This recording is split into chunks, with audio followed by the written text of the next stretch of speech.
story in 13 Alabama Ghosts and Jeffrey. But before we get to today's story, I want to go back to the thinking challenge from yesterday. Were you able to find out how many capitals Alabama has had? Alabama has had 5 capitals. That's right. And these are the names of those 5 capitals. The first one was St. Stephen's, and it was the capital of Alabama before Alabama even became a state, while it was still just a territory. Then Huntsville became the capital of Alabama, and that's where its constitution was written. Then third was Cahaba, the capital from our story from yesterday. And they had to move the capital from Cahaba because of the flooding that happened there, because it was right there at the river. And then also there were lots of insects that caused a lot of people to get sick very often. So they moved the capital from Cahaba then to Tuscaloosa. And then finally they moved the capital to its present day capital, Montgomery. So there were 5 different capitals of Alabama before it finally settled down and has been Montgomery ever since. Well, let's get to today's story. Today's story is about a ghost ship on the Tombigbee River. It's called the Phantom Steamboat of the Tombigbee. When the late winter rains send the Tombigbee River out of its banks at Nanophalia, Tuscahoma, Nahiola, and Yellow Bluff, there sometimes rises out of the muddy waters a ghost ship, the charred hull of a side-wheel steamer. On those stormy nights, some folks along the river say they hear the happy music of a steam calliope, and others report hearing agonizing cries for help blown on the cold river wind. "It's the Eliza Battle," whisper the folks who see the phantom boat and hear its eerie sounds. "The Eliza Battle, she's trying to finish her trip down to Mobile. Something terrible is going to happen." For always, the appearance of the phantom ship has heralded tragedy. Superstitious rivermen who see the ghostly hull rise from the water leave the river for safer jobs ashore. They know that the Eliza Battle is a warning to them that the treacherous Tombigbee will claim their lives, just as it claimed the lives of the passengers and crew of the Eliza Battle. The Eliza Battle was one of the grandest steamers on the Tombigbee. It was built in New Albany, Indiana in 1852. She was a palatial boat, and her trips up and down the Tombigbee created excitement whenever she stopped.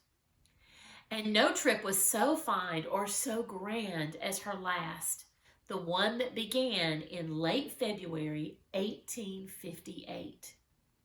The Eliza Battle's trip down to Mobile had been advertised for weeks with circulars, handbills, and newspaper ads. In addition to the customary luxuries, the passengers were promised 2 bands to provide continuous music in the ballroom, glowing lanterns to decorate the entire ship at night, colorful flags and bunting draped and festooned on every deck, a calliope to play the latest tunes, and welcoming celebrations at landings all along the way.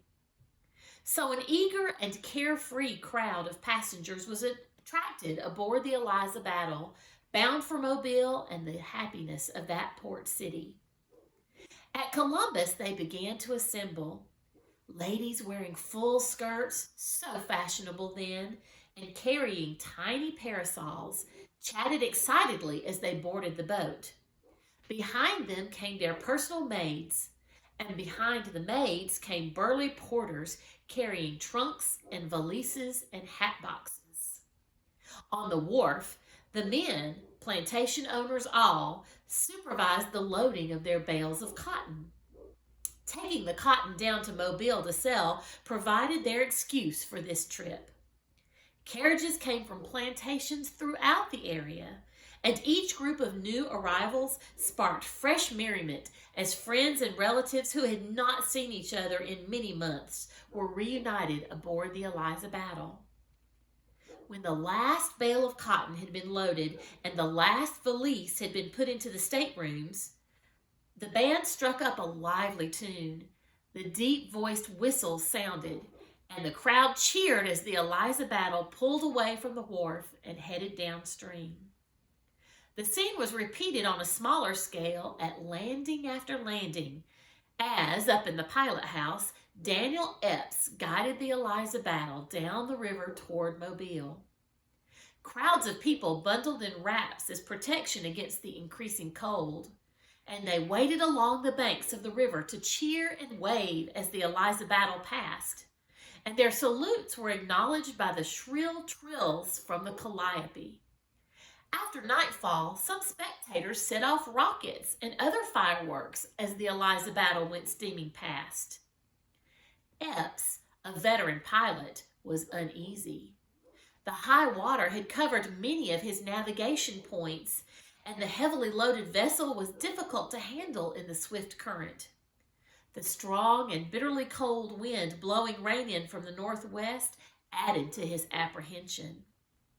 Then, about nightfall, the rain turned to sleet mixed with snow as the temperature continued to drop rapidly. Captain S.G. Stone, master of the Eliza Battle, joined Epps in the pilot house, and together they peered through the storm for familiar lights and landmarks. The sandbars and the shoals were covered by the swirling waters, and even the tall trees along the banks of the river were half submerged. The river seemed to stretch endlessly in all directions. Epps relied on his knowledge and experience to keep the Eliza Battle in the main channel. He checked Mrs. Kemp's Landing on his chart as the boat moved past that point, and he breathed a prayer of gratitude for safe passage that far. But he became increasingly anxious. The unease of the pilot and the concern of the captain were not shared by the passengers, though. The brilliant lights in the ballroom pushed back all awareness of the menacing darkness outside, and the music of the bands drowned out the noise of the slashing storm. Long after midnight, the dancing continued as the partners whirled and glided on the polished floor. Then, above the music and the laughter came cries of "Fire! Fire!" The music, the laughter, and the dancing stopped. Men and women rushed for the exits. Even before they reached the deck, flames were leaping from blazing cotton bales and racing through the engine room, the cabins, and the gangways. Captain Stone ordered the pilot to run the boat into the riverbank, but the tiller rope had been burned, and Epps could not carry out the order. The Eliza Battle, ablaze from bow to stern, drifted crazily with the current. Passengers jumped into the icy water as they tried to escape the advancing flames. Some of them threw bales of cotton off the deck and attempted to use them for life rafts. Those who could swim fought the current to find temporary safety in the tops of the nearly submerged trees, where they clung to limbs and prayed to be rescued before they froze. For a little while, the flames from the burning boat lighted the scene, but soon the blazing hull drifted downstream, and darkness and bitter cold closed in on the survivors. From the darkness came pitiful cries for help and prayers for deliverance. There were other sounds too, the heavy splashes of bodies dropping into the river from the trees.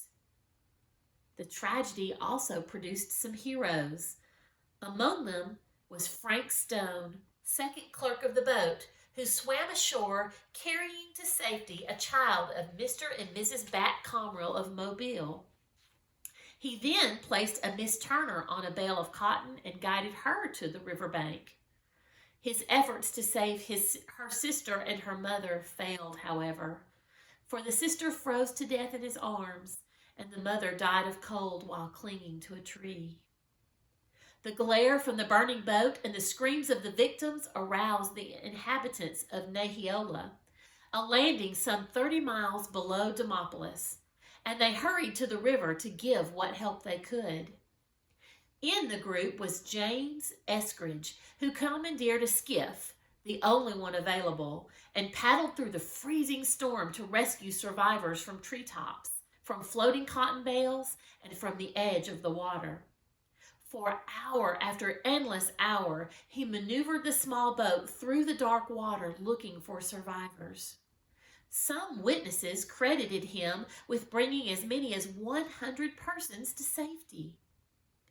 Meanwhile, as news of the tragedy spread, planters from nearby plantations arrived with their skilled workmen, who hastily built rafts and joined in the rescue operation. Later, these carpenters made rough coffins for the dead. People on the bank lighted huge bonfires to provide illumination for the rescuers and warmth for the nearly frozen survivors.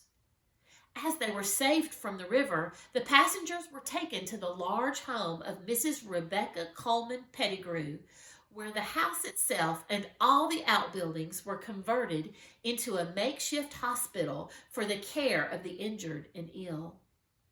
At one time, 75 people were being cared for by Mrs. Pettigrew, her family, and her servants. All of her teams and wagons were assigned to hauling wood for the roaring fires, which kept the cold from claiming additional victims. Huge cauldrons of soup bubbled day and night to provide food for the survivors. For almost a week, Mrs. Pettigrew gave her full time to the care of her guests, doing everything possible for their comfort until their families could come for them. When the weather finally cleared and the river began to recede, the mournful task of recovering the bodies of the dead was completed. Nobody knows exactly how many lives were lost in the disaster. Some say 29, some say more than 50, but they all agree that the burning of the Eliza battle was probably the greatest tragedy in Alabama's river history. For years afterward, people who lived close to the river, who loved her and understood her moods, said that the ghost of the Eliza battle still plied the Bigbee's waters. On stormy nights, they said, they saw the great steamer rise up out of troubled water. The boat, they said, was ablaze from bow to stern, so brightly lit that the name Eliza Battle could be read plainly on even the darkest nights. And always, there was the music, the dancing tunes of the Calliope, providing a background for the shrieks of terror and cries for help that came from the phantom vessel. And that's the end of the story. So your challenge for today is to think about something that provided music for those people traveling on the Eliza battle. It's an instrument that we don't have around much today. It's called a calliope. And a calliope played all sorts of very happy music.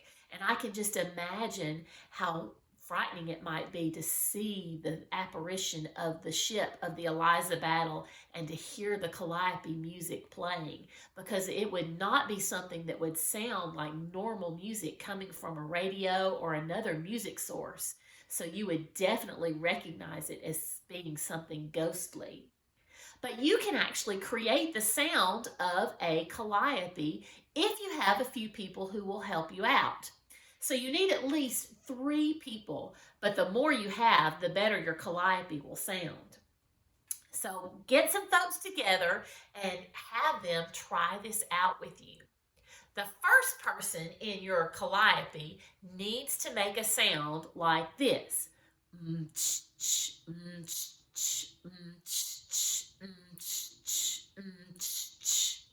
And they need to keep going while you add in the other 2 layers. Your second person needs to go beep beep beep beep beep beep beep beep beep beep and keep going. And then your third person provides the tune. So you might want to find someone who knows this tune. You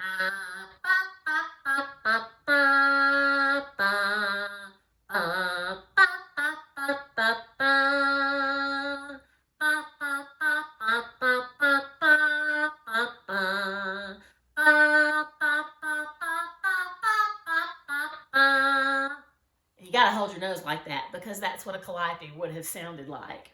But if you put all three of those sounds together, you'll be able to hear what a calliope sounded like.